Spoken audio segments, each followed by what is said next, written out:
Oi, gente, hoje eu estou aqui para falar com vocês sobre Pantera Negra 2, Wakanda para sempre.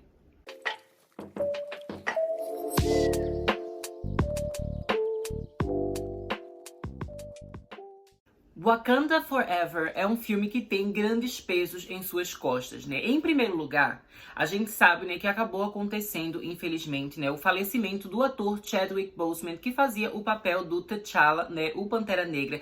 E foi uma coisa que pegou todo mundo de surpresa, né, gente? Ele já estava doente desde a época que ele tinha feito os outros filmes, mas era uma informação que não tinha sido divulgada ao público, né? A gente não sabia tudo que ele estava passando, né, tudo que ele estava sofrendo, enquanto a gente via ele em tela, né, fazendo esse herói tão icônico e tão importante, né, para a cultura pop. Mas acabou, né, que infelizmente a batalha que ele estava tendo com a sua doença, né, chegou ao fim. Ele acabou falecendo, né? Todo mundo ficou muito emocionado com tudo que aconteceu e também ficou aquela dúvida, né? Será que eles seriam capazes de fazer uma continuação do filme do Pantera Negra, né, sem a presença daquele ator, sem a presença daquela pessoa que tinha sido tão importante, né, não só para o público, né, os fãs e espectadores, mas também para as pessoas que trabalhavam nesse projeto, né? As pessoas que eram de fato amigas dele e que trabalharam com ele no dia a dia. Isso acaba sendo uma tarefa, assim, muito importante que o diretor, né, o Ryan Coogler, ele tinha com essa sequência, sabe? Como ele conseguiria fazer uma sequência que fosse respeitosa com o ator, mas que ao mesmo tempo, enquanto filme e enquanto parte de uma franquia, o filme ainda assim, né, conseguisse ser válido, interessante e levar a história pra frente, né? Era uma coisa assim que era muito complicada. E para piorar, esse filme também acaba sendo lançado numa das fases mais complicadas da Marvel, né, gente? Que tem sido a fase 4. Normalmente, a franquia da Marvel, né, o MCU, era recebido por todo mundo da mídia, né, o público e a crítica com muita positividade, né? Mas agora, nessa fase atual, né, das histórias da fase 4, os filmes, eles não estão sendo mais tão aceitos pela crítica e pelo público, né? Pela primeira vez, a Marvel, eles tiveram um filme que foi considerado rotten, né, no Rotten Tomatoes, ou seja, um tomate podre, um filme que a crítica achou que simplesmente não é válido, né, nem vale a pena assistir, que foi Eternos, né? E isso acaba sendo toda uma questão muito complicada, porque Pantera Negra 2 é o filme que vai dar fim a essa fase 4 da Marvel, né? A partir de agora a gente vai entrar na fase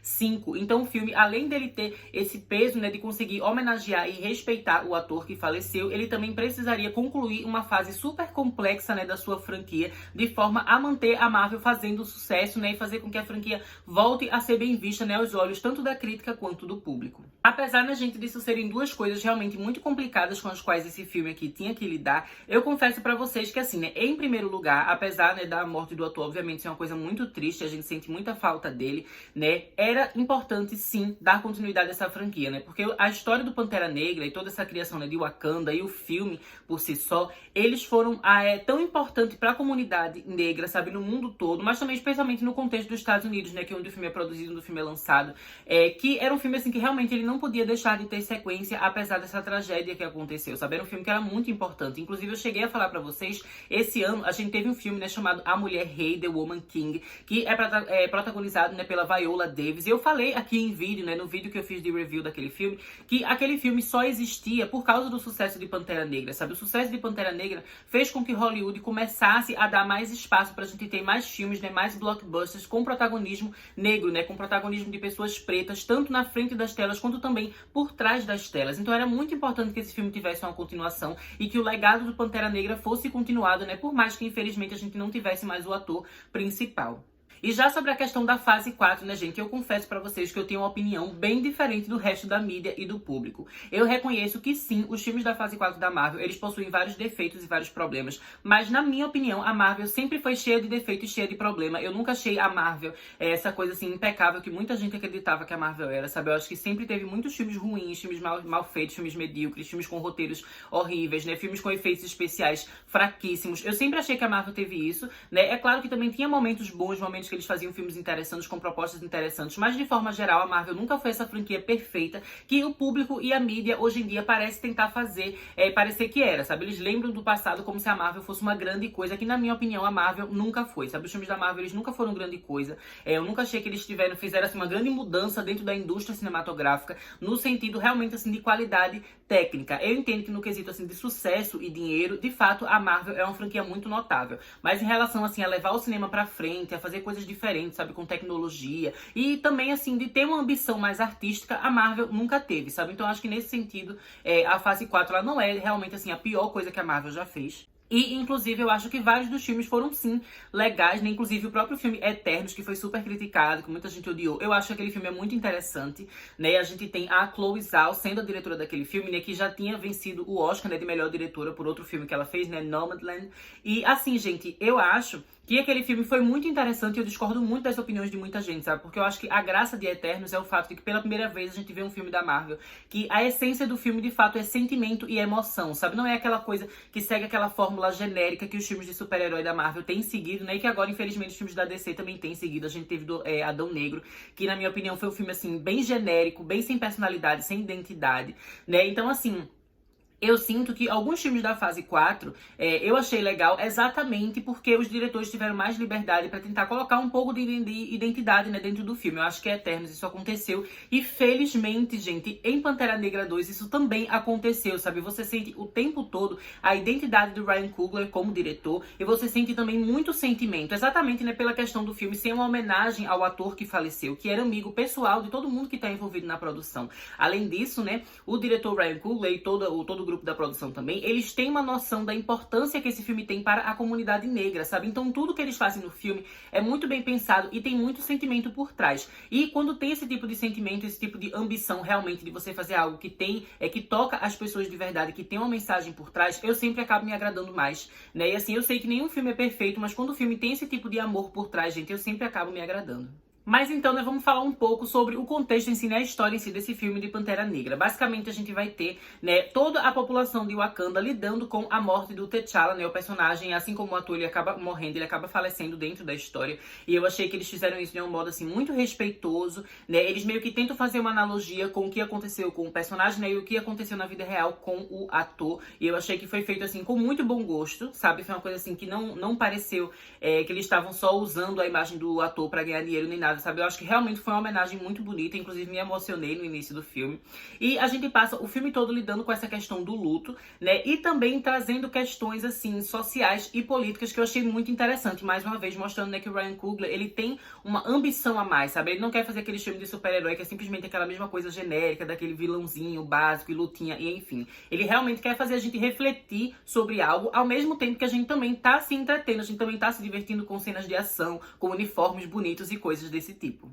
Então, basicamente, né, enquanto a gente tá acompanhando o povo de Wakanda de luto, a gente tem toda essa questão política que vai surgindo, né, em torno do Vibranium, né, que é aquele metal que a gente tem lá em Wakanda, né, que veio do meteoro, e enfim. E esse conflito político que vai se existindo acaba fazendo com que Wakanda, né, entre em contato com um outro reino, que eu até esqueci o nome, gente, mas é um reino aquático, né, que a gente tem o personagem do Namor, que é um personagem que é bastante conhecido dos quadrinhos, né, inclusive, gente, nos quadrinhos ele foi criado antes do Aquaman, eu sei que tem algumas pessoas falando que é cópia, enfim. A gente sabe, né, que o público que acompanha cinema, nem sempre eles leem quadrinhos, então eles não têm noção, assim, do que foi criado antes, do que foi criado depois. Mas a questão é que, assim, histórias de super-heróis sempre tem coisas similares entre as editoras, né, Marvel e DC, então não acho que faz muito sentido ficar fazendo essa comparação em relação a quem veio antes e quem veio depois. O importante é que cada história, na prática, consiga ser individual. E eu achei que nesse filme aqui, gente, eles conseguiram trabalhar o Namor e o seu povo de um jeito que foi muito diferente, sabe? Em nada lembra o filme de 2018 que a gente teve do Aquaman, dirigido por James Wan. Mas eu confesso, inclusive, né, que até tem algumas coisas que eu achei em comum com o Aquaman do Zack Snyder, que a gente vê lá, especialmente, né, no filme Liga da Justiça do Zack Snyder. Eu gostava muito que naquele filme, o Zack Snyder, ele tinha uma visão do mar, da vida aquática, que era um pouco mais escuro, um pouco mais sombria, de fato, por ser embaixo d'água, sabe? Não era uma coisa tudo coloridinha e tudo fofa. Era uma coisa que era mais sombria, você sentia aquela profundidade, sabe? Tinha mais bolhas, você realmente se sentia embaixo do mar, e o mar parecia muito misterioso, sabe? Eu gostava daquilo que o Zack Snyder fez em Liga da Justiça do Zack Snyder, e o que o Ryan Coogler faz aqui, né, com o Namor e o seu reino, é um pouco parecido. Eu achei toda a proposta que eles tiveram, né, de como representar esse povo embaixo d'água foi muito diferente, foi muito legal, achei muito criativa.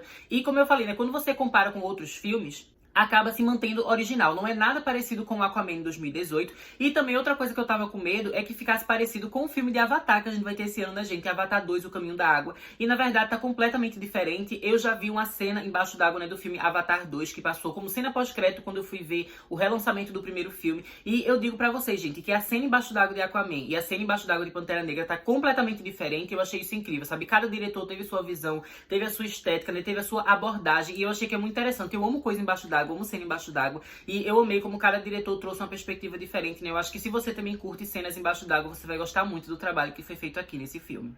Mas deixando de falar sobre a questão visual e voltando a falar da história em si. Basicamente a gente vai ter o povo de Wakanda, né, e o povo dessa terra do Aquaman, né, esse local aquático, eles vão entrar em conflito por causa da questão do Vibranium, né, e que o fato de que o povo de Wakanda acabou anunciando para o mundo a existência deles, né, e reconhecendo a existência do Vibranium, acabou colocando em perigo esse outro reino, né, que também possui Vibranium embaixo d'água, né, e que agora que o pessoal do mundo todo quer o Vibranium, né, quer roubar esse mineral, assim, que é super importante, né, esse metal. Então, esse pessoal embaixo d'água também acaba sendo colocado em perigo por causa disso. Então, basicamente, a gente vai ter dois grupos, né, que são minorias étnicas. Eu achei isso interessante, né, porque nos quadrinhos o Namor, eu acho que ele é simplesmente branco, sabe? Não tem uma questão cultural, histórica por trás desse personagem, mas aqui no filme eles fizeram uma coisa diferente, eles colocaram todo um contexto étnico, cultural por trás da história do Namor, que faz, né, que acabe combinando com aquilo que a gente já viu no primeiro filme do Pantera Negra, né, gente? Que é essa missão realmente de representar minorias, né, e de pessoas que não costumam se ver em tela. Eu achei que isso foi bem pensado, foi bem feito, e é exatamente por a gente ter essas duas minorias, essas duas pessoas que são oprimidas, tentando lutar para salvar os seus reinos, o conflito acaba sendo muito mais inteligente e muito mais interessante do que simplesmente aquela dinâmica comum que a gente já tá cansado de ver de herói e vilão. O Namor, nesse filme, ele não funciona de fato como um vilão, mas sim como um contraponto, uma outra visão sobre esse conflito. Eu achei que isso acaba sendo bastante interessante, né, a forma como o filme aborda isso. Eu acho que é legal porque quebra aquela fórmula da Marvel. Daí, falando em quebrar a fórmula da Marvel, eu também gostei como esse filme usou o humor, porque tem uns filmes da Marvel que estão exagerando muito nisso. Por exemplo, Thor, Amor e Trovão, que lançou esse ano. Eu achei aquele filme péssimo. Aquele filme, sim, gente, eu não defendo. Foi a pior coisa da fase 4, a pior coisa, assim, de várias fases da Marvel. Achei que é um dos piores filmes que a Marvel já fez. E era um filme que era muito idiota, muito imbecil. Mas aqui em Pantera Negra 2 não, sabe? A gente tem muita emoção verdadeira, muito drama, tem coisa, né, social, coisa política, mas ao mesmo tempo tem uns momentos de humor que são bem trabalhados, que são bem feitos, sabe? Que são engraçados e que não tiram o peso dos momentos dramáticos do filme, sabe? Ficou muito equilibrado. Eu achei que também foi uma fórmula de quebrar aquele jeitinho da Marvel que a gente já tá cansado de ver, sabe? Achei que foi muito legal. E falando sobre essa questão, né, do humor e dos personagens, da dinâmica entre eles e tudo mais, gente, eu achei muito legal que esse filme a gente tem um destaque maior para as personagens femininas, né? A gente tem muitas mulheres em Wakanda, então a gente tem as Dora Milaje, né? A gente tem a Shuri, a gente tem a rainha de Wakanda, né? Que agora o marido dela morreu, o filho dela morreu, e a gente vê essas mulheres aqui no centro da trama. Eu achei isso super legal, porque eu particularmente sempre me identifico mais com as personagens femininas, sempre gostei mais de assistir mulheres em tela. É claro que assim, filme que tem homem não quer dizer que eu não vou gostar. Tem vários filmes que eu amo, que homens são protagonistas. Mas sempre que tem mulher, eu acabo me divertindo mais. Eu amei as mulheres aqui, sabe? Eu achei também que elas foram muito diversificadas. Eu gosto que elas são, assim, guerreiras, elas lutam e tudo mais. Mas cada uma também tem, como é que eu posso dizer assim, características de feminilidade, que não necessariamente definem o que é ser mulher ou não, obviamente. Mas eu acho legal que, por exemplo, a gente tem a Shuri, que ela é do cabelo curtinho, né? Normalmente ela tá de calça e tudo mais, né? Que é uma coisa assim, que você poderia associar uma ideia de masculinidade. Mas ao mesmo tempo a gente também tem momentos que ela tá conversando, né, sobre maquiagem, sabe? Tem uma cena que uma personagem tá discutindo, ai meu Deus, será que eu usei o tom certo da minha maquiagem? E eu achei legal esse equilíbrio de você colocar essas mulheres poderosas sem colocar elas numa caixinha do que uma mulher deve ser, sabe? Elas acabam exalando um pouco de masculinidade, um pouco de feminilidade, porque esses espectros, né, eles fazem parte de todos os indivíduos e não necessariamente definem o que é homem e o que é mulher. E eu achei que o filme trabalhou isso de um jeito muito legal. Mas apesar de todas essas coisas positivas que eu tô falando sobre o filme, né, gente, eu também não vou dizer assim, meu Deus, que é uma obra perfeita. Tem sim os seus defeitos, né? Eu achei que em alguns momentos o ritmo do filme foi um pouco cansativo, né? Esse filme, ele é longo, ele tem 2 horas e 40 e poucos minutos, é quase 3 horas de duração. E normalmente eu gosto de filmes mais longos, mas eu acho que exatamente por a gente ter essa questão do luto, né, e do drama, o filme, ele meio que não é tão agitado assim. Então, por causa disso, existem alguns momentos no filme que a trama tá um pouco mais lenta, tá um pouco mais parada, né? Então, por causa disso, o ritmo, de modo geral, eu não achei tão legal assim, mas ainda assim, né, dá pra gente entender a proposta por causa do falecimento do ator, que foi uma coisa real. Eu acho que se fosse uma coisa puramente dramática, né, tipo a decisão do roteiro matar o personagem, eu acharia que eles exageraram um pouco na questão assim do luto, do drama, talvez que ficou um pouco assim mais cansativo. Mas como a gente sabe que o ator de fato faleceu na vida real, então essas cenas elas têm uma motivação, né, que não é só uma escolha de roteiro, é uma coisa realmente assim real que aconteceu. Então por causa disso eu entendo, e por mais que eu tenha achado que o ritmo ficou um pouco devagar, eu ainda acho que é algo assim que tem como a gente justificar, tem como a gente entender a proposta, né? Então, mesmo isso que não me agradou, ainda assim eu consigo entender. Então, de modo geral, é um filme, gente, que na minha opinião vale sim muito a pena assistir, né? Especialmente se você tava assim meio em dúvida com os filmes da Marvel atualmente, tenta ver esse, né? Esse, como eu falei, ele quebra um pouco a fórmula, ele segue algumas coisas um pouco diferentes.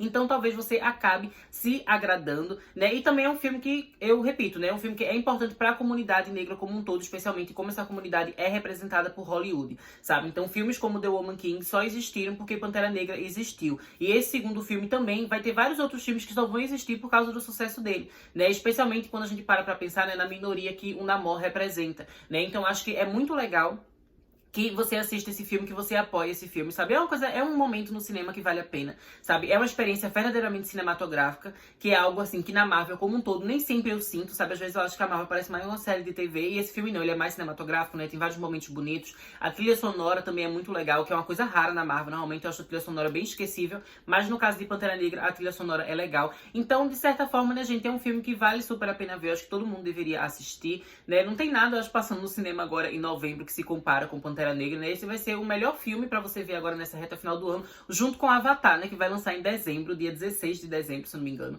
Então, assim, esses dois últimos filmes do ano, né? Pantera Negra e Avatar 2, eu acho que são os filmes que todo mundo deveria ver, eu acho que vai valer a pena.